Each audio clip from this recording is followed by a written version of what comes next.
Wow, we're back. We're back and we have a new face.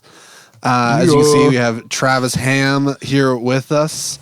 What's up? Not a new face to a lot of people, but a new face to some. So, Travis, tell us a little bit about yourself, who you're married to, what you've been doing. Just give us a quick update. Always happy to talk about who I'm married to. So my wife is Rachel Ham. She's the worship pastor at our Mansfield location in Texas. And we have been down here for the last 5 years. We've been here ever since the Mansfield campus launched. And man, it's been a crazy time of just getting to do ministry together. I was the front of house engineer there ever since launch. And this summer, portable? You guys did portable, right? I did do portable. Yeah. That's right. Portable was crazy time of learning, but you build some of the best relationships there too, which was a lot of fun. So I've been around and I've had a lot of experience in both building and portable environments with audio. And so it's been a really fun time. And now I get the opportunity to be on this central audio team with these guys and sort of just continue helping build up other engineers and I love it. Doing audio things. All right. So, Ryan, what are we going to talk about today? Oh, Christmas. Of course. I can already smell it. Smells like peppermint mocha and eggnog. Yeah. Oh, eggnog. Eggnog's only okay right now. Where I live, it's available all the time. Like, I don't know if is that a thing? Bro, I got to tell you, the best eggnog I've ever had. It is not alcoholic, but it's Southern Comfort vanilla spice eggnog. Okay. It'll change your life. I got some from a gas station up here I'll have to bring to you, too. Well, that's not good enough. Fantastic. All I'm saying it's fantastic. If you've never had Brahms spiced eggnog, then I don't know. I have. I still like mine. Well, eggnog is in the air, I guess. But anyway, we're talking about Christmas and just how we can prepare with whether we're talking about expectations or like physically getting into the building and preparing with different patches that may be happening or string additions or just different moving parts for Christmas. Because as we know, there's a lot of extra things normally thrown on for Christmas. And that can be fun. It can be really fun. It can also be stressful. So we just want to chat through it a little bit and maybe talk about some things to expect, some things that we've learned over the years of how to have fun and not stress out the whole time. And, really actually see Christmas for what it is, and why we put all the extra things and moving parts into that. It's almost a week at some locations, Yeah, it genuinely is. So, let's just talk about, man, what is some of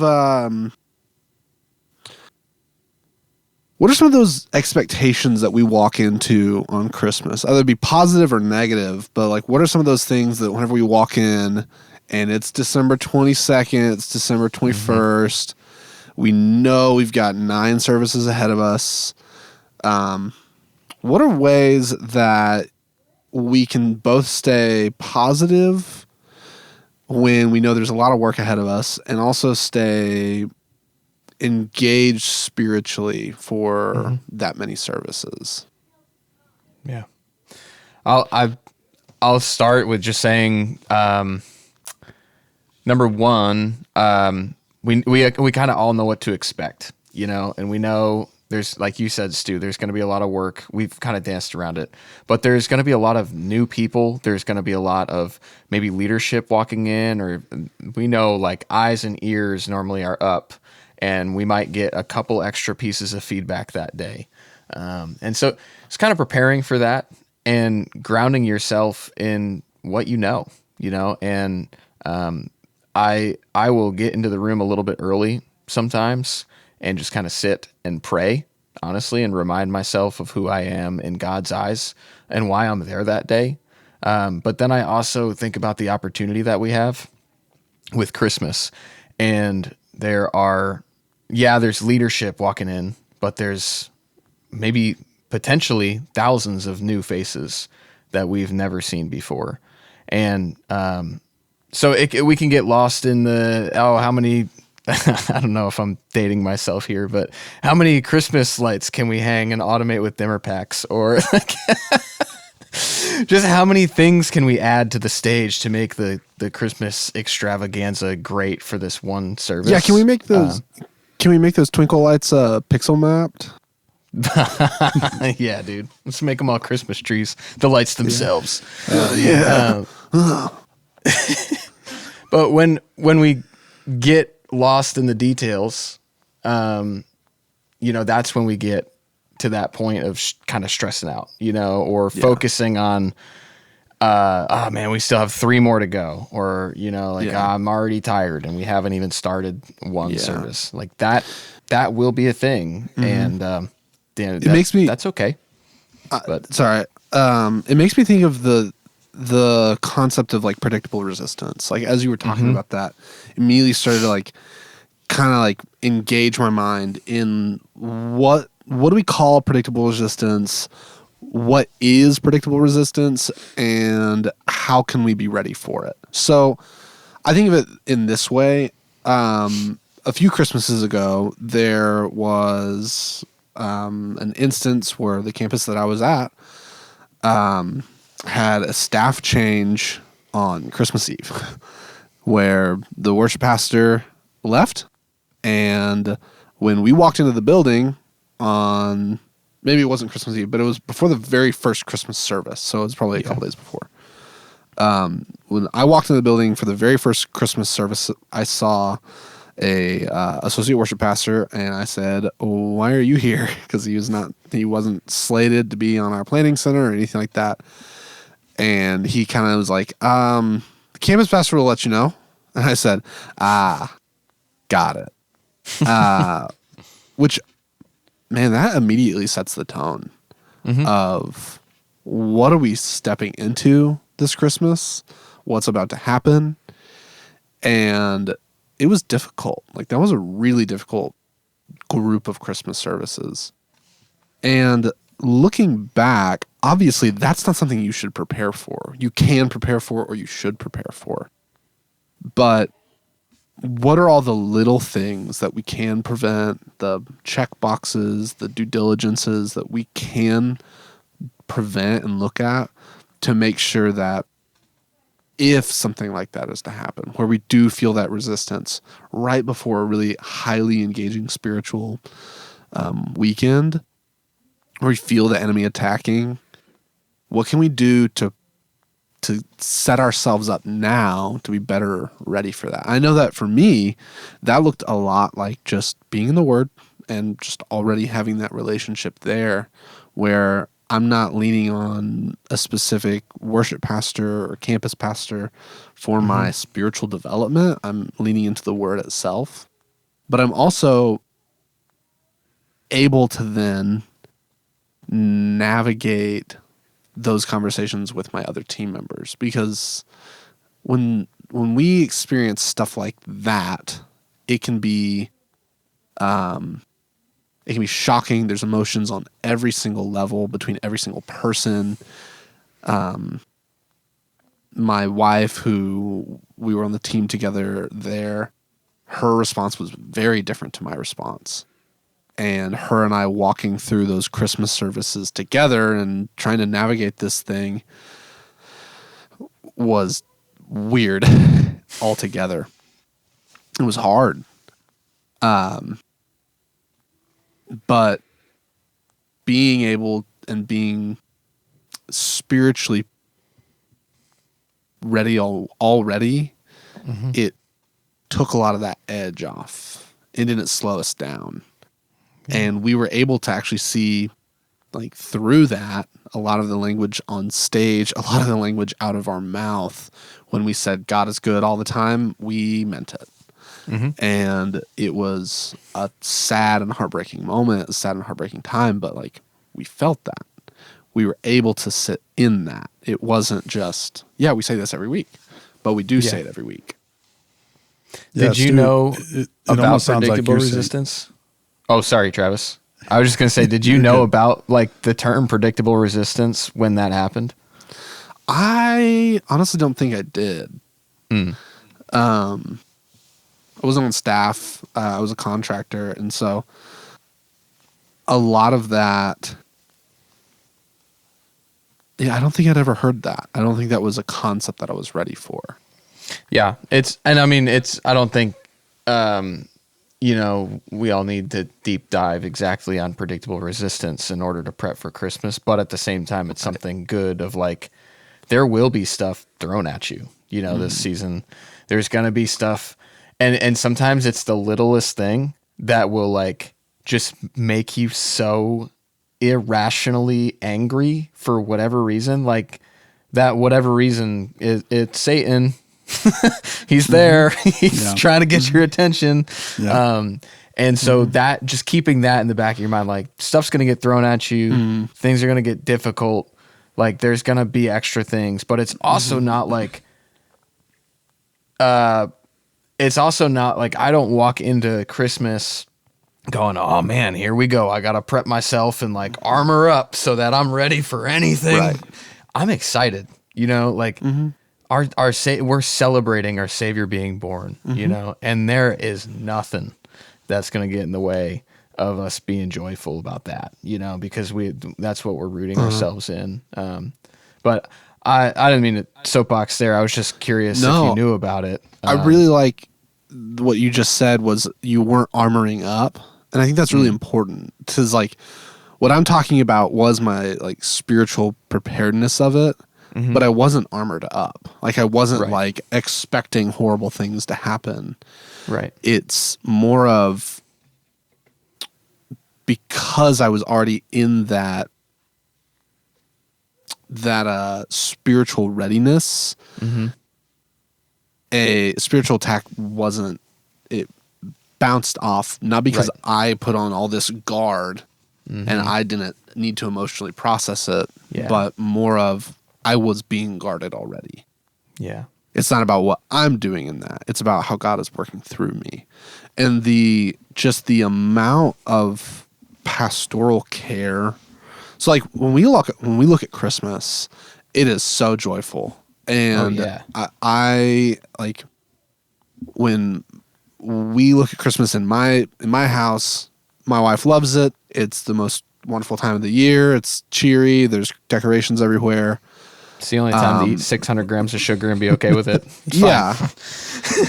But if you know me well, like I'm also a natural cynic, and it's something that I navigate often. And so a lot of times Christmas is the time of the year that for me personally, it exposes so much of the hurt and the pain that people walk throughout the year. And what we see often, especially on Christmas, is people who really need to be at church every week. They show up at Christmas.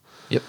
And there is an ample opportunity to meet people where they're at because they are supposed to be so joyful and they do not feel that. And a lot of my best conversations that I've had with people in the lobby, in the booth, have been near Christmas, where they lost a family member, where they are financially do not know how they're going to make ends meet this Christmas, where they are struggling with addiction and they don't know where to turn. And Christmas has this finality to it every year. Like with whether you're a Christian or not, people feel the end of the year as that turning of the page. And it's with it being so tied to New Year's, there's something that draws people to church, whether it's Christmas and Jesus in the manger, or it's just the fact that the year is changing and they feel like their life hasn't. Yep. It gives us a true opportunity to be that pastor who can genuinely speak some life into people. Yeah, who's walked through something happening at Christmas, and now you can use that story, and we time and time again through the Bible, God takes something that the devil wanted to use for evil, changes it for good. Look at the story you just told of Christmas. How many times has that affected a story that you've seen or a conversation that you've had in the lobby where you've been able to use that to potentially influence somebody, or lead them to Christ when they're just showing up because, it's Christmas. I got to show up, but little do they know the Lord had something for them that day. And it wasn't a perfect mix.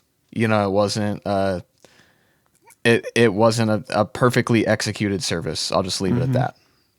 Like the details matter, but at the end of the day, the excellence that we bring in Christmas it can be lost in those technical details, but it really lives in the conversations that we have, the stories that we hear, the relationships that we build.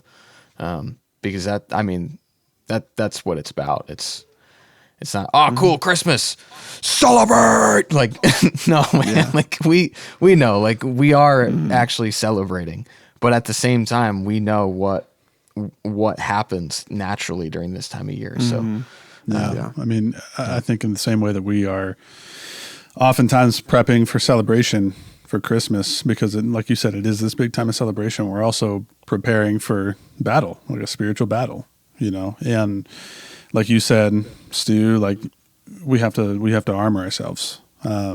We cannot fight for people if we ourselves are not armored up, if we ourselves are not prepared for that. And I think that's just one of the most important things for us to remember as we go into this, is that we're not only celebrating.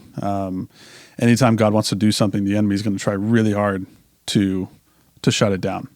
And we are uniquely positioned to fight against that and to create a space for people where God can meet them right where they're at and truly do something incredible in their lives. And I don't know, I think I just want us to remember how important of a position we do have when it comes to that. Like, let's not discount the fact that we are behind the scenes, because truly we are on the front lines. That's yeah, exactly. So now that we've been so melancholy for so long, and we've been so serious, let's talk about. Take it there, Stu. Let's talk about man. Let's talk about ways that we can prepare ourselves. Let's talk about actual practical ways to fight against predictable resistance. And I mean, we can just give you the checklist, but let's talk about some gotchas at Christmas. Stuff that has bitten us in the past and the experiences that we've had and how we can be better. So I'll start. Don't underestimate the added time it might take to set up additional players on stage. That is something that we do a lot at Christmas. It's an effective and fairly simple way to add a little bit of extra on stage during Christmas, to add a little bit more interest in instrumentation, and especially thematic instrumentation when we're talking about horns or strings, when we talk about those Christmas arrangements, because we do lean far further into that classical music style during Christmas. And so those are some added instruments that we don't often deal with. And so if you've never mic'd an oboe, or you've never mic'd a violin, maybe we talk about like miking a violin.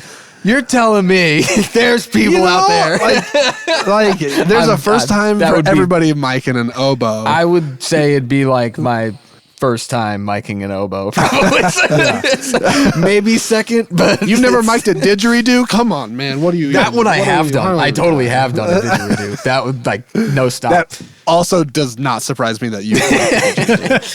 That is for sure the instrument I have not. I love where you're headed with it, and I also think about how we can lead our leaders in a way too, of you as a front of house engineer, if you're listening and you're a front of house engineer, you are in a position where you have experience on stage that sometimes may be really, really valuable to your worship pastor, right now. Maybe you've done some road dogging, or you've just patched a ton of stages in your day, or you've done plenty of Christmas spectaculars or whatever. Just start the conversation now. And just, hey, let's start a patch sheet. and Travis and I can absolutely help you with that. We already have some started, and like Travis is just rolling on a whole bunch of them. So like start a patch sheet, start the conversation of what are we going to have on stage? How do we want to mic them? Do we have the inputs on our console? What are they going to listen to? All of these little questions that might pop up when they walk in the door and go, hey, where do I plug in? Or like, okay, do I have ears today? All the little details you can just kind of walk through if you just start the conversation, think through it.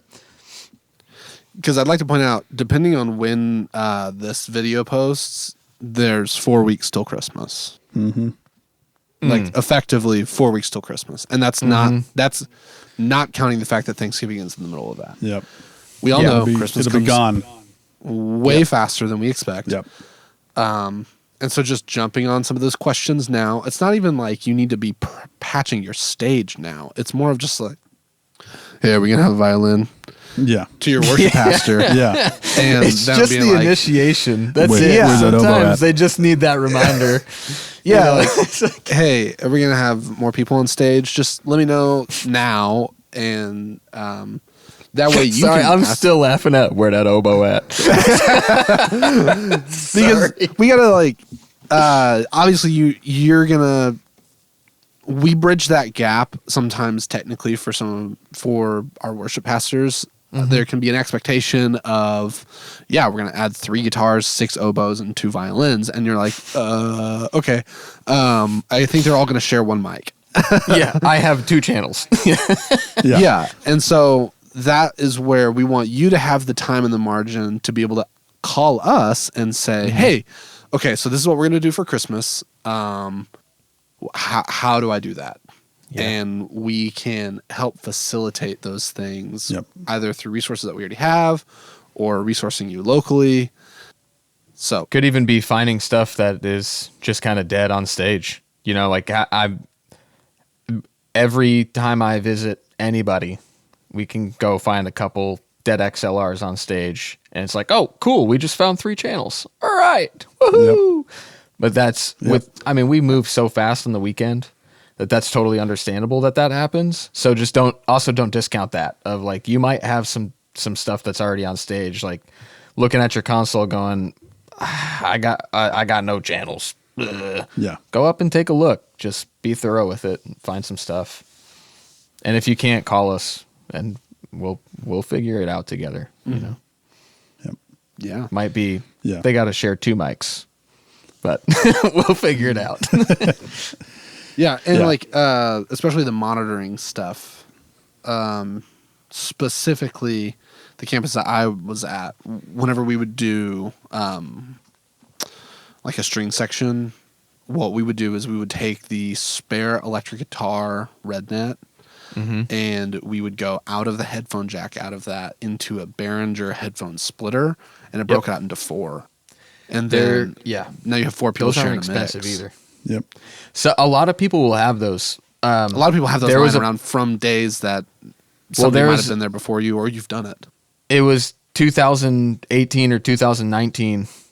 Dr. Sam Nafee sent out a Christmas package with every existing campus got one of those Behringer headphone amps and a cable. And we have wiring documents, that are nerdy things, or we can just hop on FaceTime to help you plug it in. But I think 18 campuses have also launched since then. So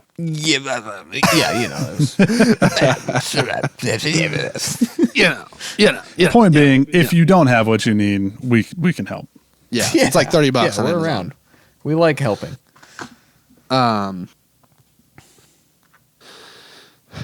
So we've hit a couple topics. Yeah, what else do you guys do to get ready for Christmas? I mean, like, there's the prep conversation. There's, we've been kind of going back and forth, honestly, with just the term like armoring up. So just like to clear that, spiritual armor should always be something that we're building in the Word.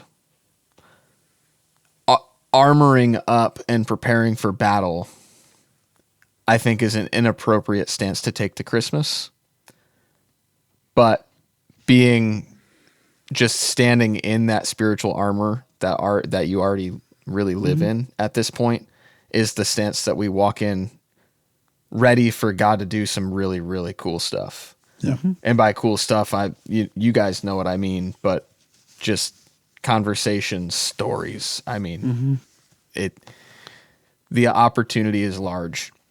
And so we're ready for those opportunities. But that's like, I just wanted to take a second, like, the difference between being like spiritually armored and thinking of something as I have to armor up because this is going to be a battle. Like let's walk into Christmas being excited and just ready, but also, stand in what you know, stand in what you've read, stand in what you've talked to God about, like talk with God about,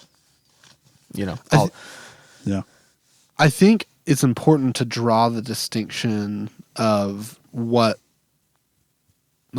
we armor up, where we prepare ourselves. And exactly what you were just saying is like, we need to be spiritually ready, but that's not just for Christmas. That's all the time. All the time. Like we will face spiritual opposition the moment we let our guard down. And that's just because that's what the enemy wants to do. Yeah. And sometimes Christmas can be the season that we do that just because it's so chaotic that we're not prioritizing that time in the Word. We're falling behind on that. And so be encouraged to stay in it, be with it, live in it. However, there is a piece of like, we are professionals at what we do, and our job calls for us to practice like elite athletes practice. And I believe that we operate in an elite athlete function. So I'm not disagreeing with you, Ryan. I want to draw the expectation almost. Yeah, no, I think we're saying the same thing. We're just making it clearer, like the language of it. Yeah. So moving into the preparedness of what we do as front of house engineers. So I'll just kind of kick it off. When I think of prepared for front of house, I don't really think about necessarily patch sheets. I don't necessarily think about input lists, because that's kind of, to me, that's a lot of that's entry. That's what that would be there. Early on. That's not going to get you out. I mean, it might get you out of trouble day of like showtime. But it probably will. Yeah. That's fundamentals. That's bounce pass double, that's that kind of stuff. What I always enjoy doing is looking at the worship set, looking at the set that I'm mixing, and finding the moments. Yeah. And because a lot of times people connect spiritually in the moments over the wide swath of it. Just because keeping attention so spiritually dialed in for 18 minutes is, I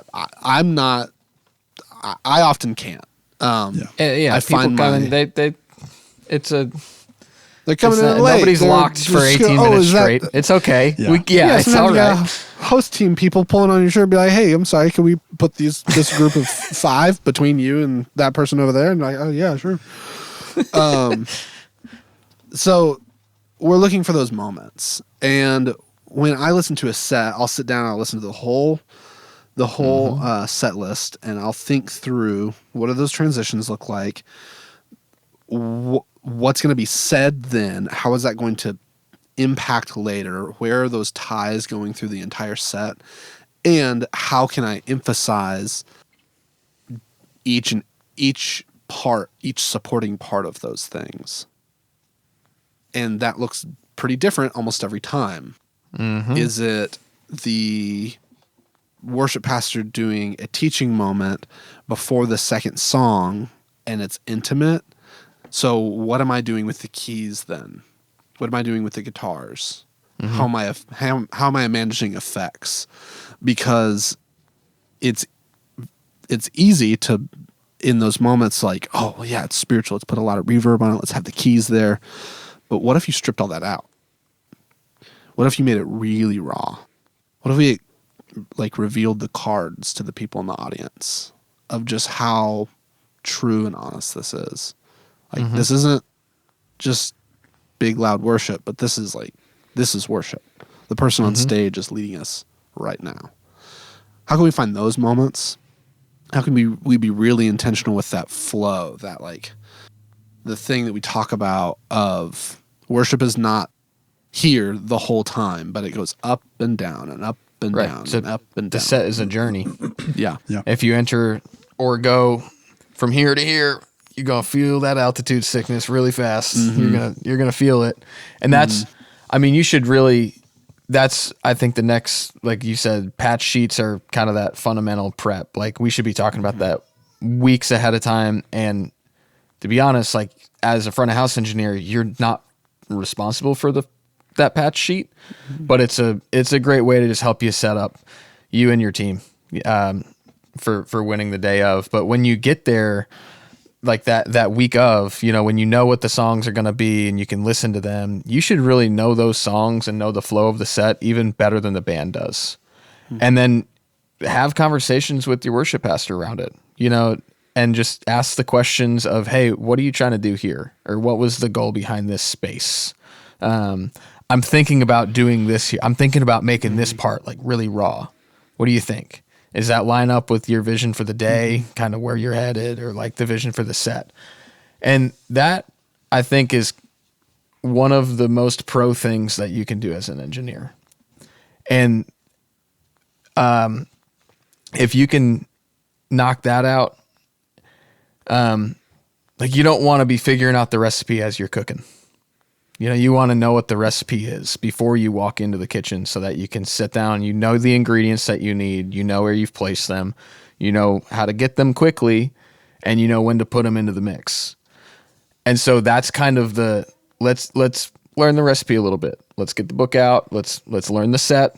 Let's figure out where we're headed. Let's figure out how we can add value to it, and then go from there. Just, there are things that you will think and process that God has placed inside of you while you look at that set that, myself or Stu or Travis, like we wouldn't think that way. But that's why that time is valuable to sit and not just like, okay, well, I'll listen to the song once and learn it.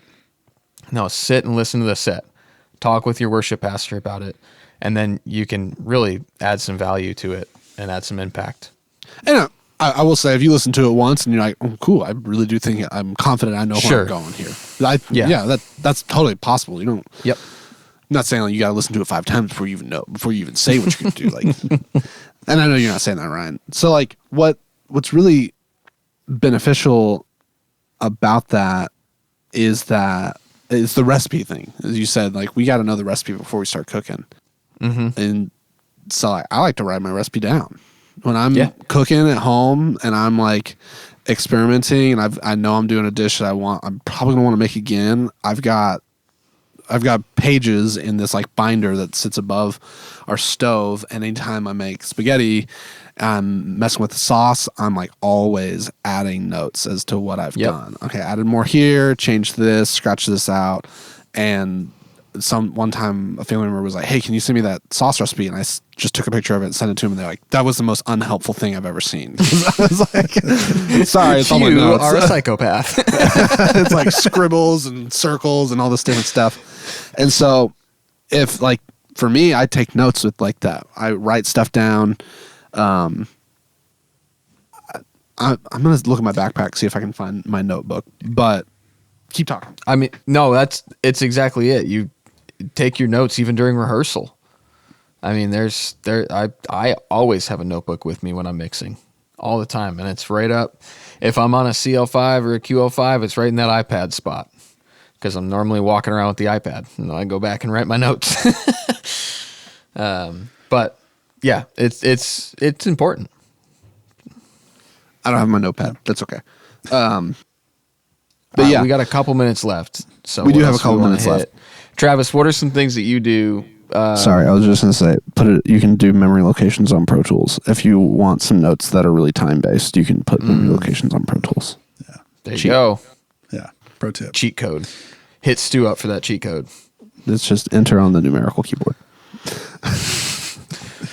Yeah, no, I love all of this, and you guys hit so much of that. I think the only thing that I'm going to add to this is, we get to the end of making the recipe. What are the toppings? Like what do we want to finish it off with? And that stuff I feel like happens in the moment. We can prep for Christmas services all day long. What is God saying to us in the moment? Where's the Holy Spirit leading us in the moment? When we're hitting that moment in the worship set, we've got the plan, we've got the recipe, but God can come right in and say, you know what, we're going to do something a little different. Like, hey, you wanted to keep it raw here. Maybe we add like some keys and guitars and get in the band's ears and like we shift a little bit. We have that perspective, right? We're the chef, I guess, if you want to, or we're the sous chef. God's the chef, the head chef, if we want to think about it like that. But as the sous chef, we're taking direction from the head chef, and we're communicating what the head chef has said to the line cooks. The people who are manning all the different stations, and so this is a little bit long-winded, but he's the line cook. What? Never mind. Oh. I heard it. I don't want to make anybody feel bad for being a line cook either. I immediately felt bad saying that. It's a great job. It pays bills. Cool. I'll see myself out. But where I'm going with this is I think it's super important to be flexible when it comes to that too. Is like we can plan and prep, and we've got all of our notes, and that's all great. But if that needs to shift in the moment, I think that's the stance that I always took as a front of house engineer. Is I know what needs to happen, but God, what do you want to do?